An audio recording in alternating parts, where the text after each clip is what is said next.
إذاعة القرآن الكريم من القاهرة. أفلا يتدبرون القرآن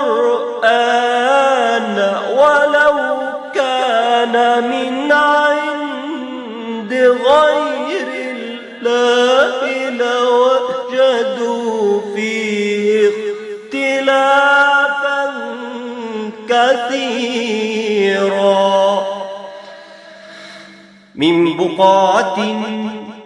من بقاع الأرض بقاع طاهرة.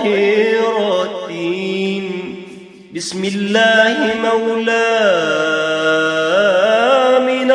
بنت وهب أنجبت ولدا فأنجبت خير خلق الله إنسان.